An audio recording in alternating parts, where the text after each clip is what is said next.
Don't be fooled by his little eyes. Small, 25 centimeters and weighing about 5 to 8 kilograms, he seems like a spring, always ready to snap.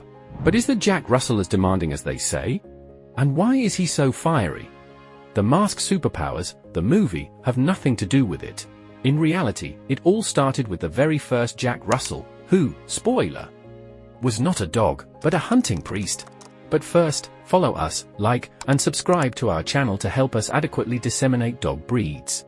Thank you and welcome from me, Claudio, the owner of FrenchieBreed.com, in this new episode of What Breed of Story.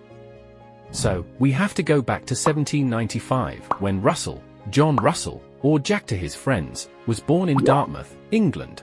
Russell was a reverend who loved to hunt foxes.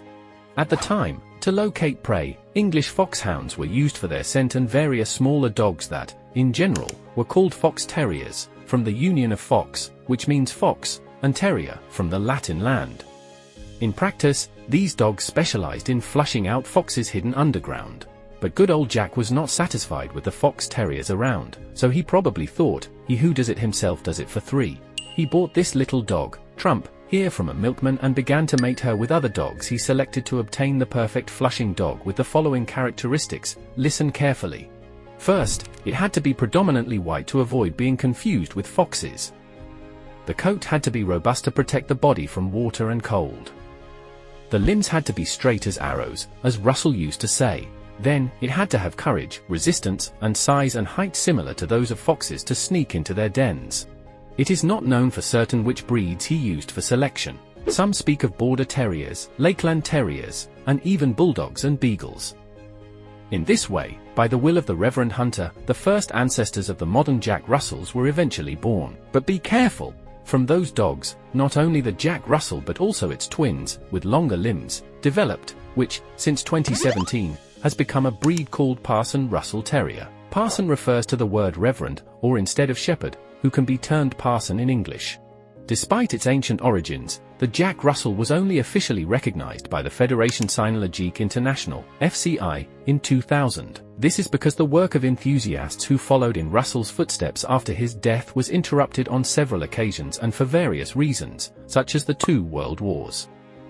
In the end, the modern Jack Russell standard was not developed in England but in the land of kangaroos, Australia, where English settlers had landed years before with their faithful Russell Terriers. In tow, the Parson, on the contrary, descends from the dogs that remained in their homeland, to put it briefly. The appearance of Jack Russells, bred for their efficiency in the field rather than for aesthetic reasons, remained quite heterogeneous for a long time. Also, there was no official standard. In the meantime, however, the Jack Russell fashion exploded in the cinema and on TV. I have already mentioned The Mask, but we could give you many other examples, from the film The Artist, which won the Oscar in 2012, to some famous advertisements, where, however, with hindsight, the dog did not adhere to the current standard. Since it had straight ears, today, they are not allowed. Speaking of standards, there is only one permitted size, so be wary of anyone who talks to you about Jack Russell, toy, nano, or any other attribute to make it cooler. The only variations foreseen concern the type of coat, which can be smooth, rough, or broken, or a mix between soft and bumpy, with hair that is thicker only in some areas, namely limbs, tail, abdomen, and muzzle. Today, according to a snippet from Skinner's Dog Food, 391 Jack Russell puppies were registered by the Kennel Club in 2020. For more up-to-date and comprehensive statistics, it's best to check the Kennel Club's official website, which publishes quarterly and 10-yearly breed registration statistics. Speaking of the health of Jack Russell, this dog is quite robust and long-lived. It can easily live for 12 to 15 years, but even more. However, like all modern breeds born from targeted selection, it also carries the burden of some genetic diseases. What are these pathologies?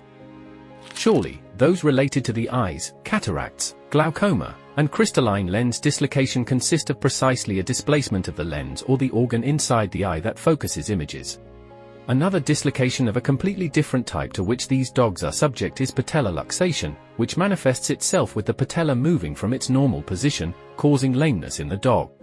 Lameness can also be caused by femoral head necrosis, which is common among terriers and, in general, small dogs.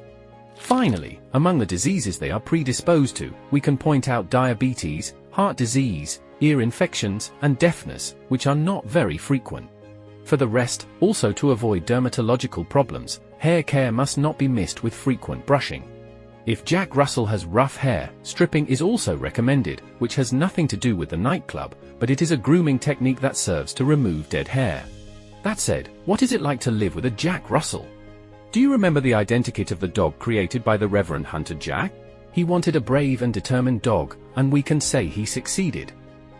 He made a miniature Napoleon canine version with a great temperament.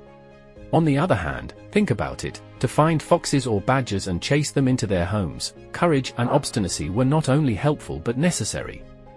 Today, however, wild animals are mostly a distant memory. The Jack Russell, more often than not, finds himself chasing bulls with the same commitment as when he went hunting. You understand that you must be aware of his past to help him channel his energies correctly. His primary motivations are the predatory one, obviously, and the kinesthetic one, linked to the need to move.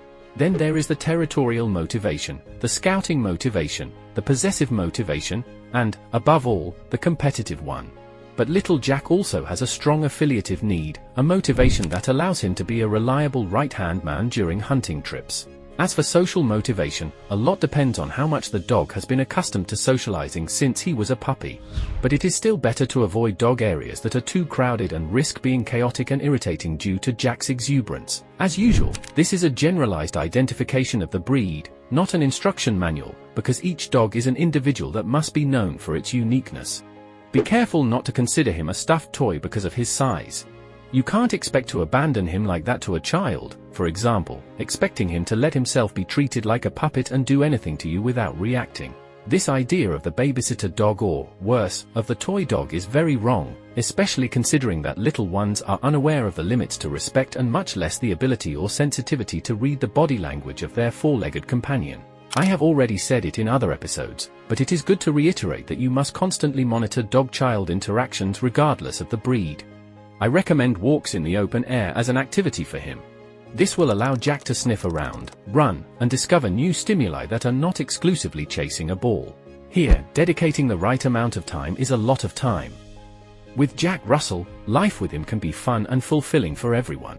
In short, whether he is a demanding dog depends greatly on us, our experience, and how conscious and reasoned we were in adopting him. If this basic reflection is missing, Jack risks being misunderstood and abandoned by the canine. I invite you to go and meet the Jack Russell in the rescue or kennels, precisely because there you will find many dogs just waiting for the right family. Of course, in the adoption process, you can be guided by operators, trainers, or dog trainer experts. Well, we have come to the end. If you have questions and suggestions for the next breed to talk about, we await you in the comments. I will see you at the next episode of What Breed of Story. A hug, and see you soon.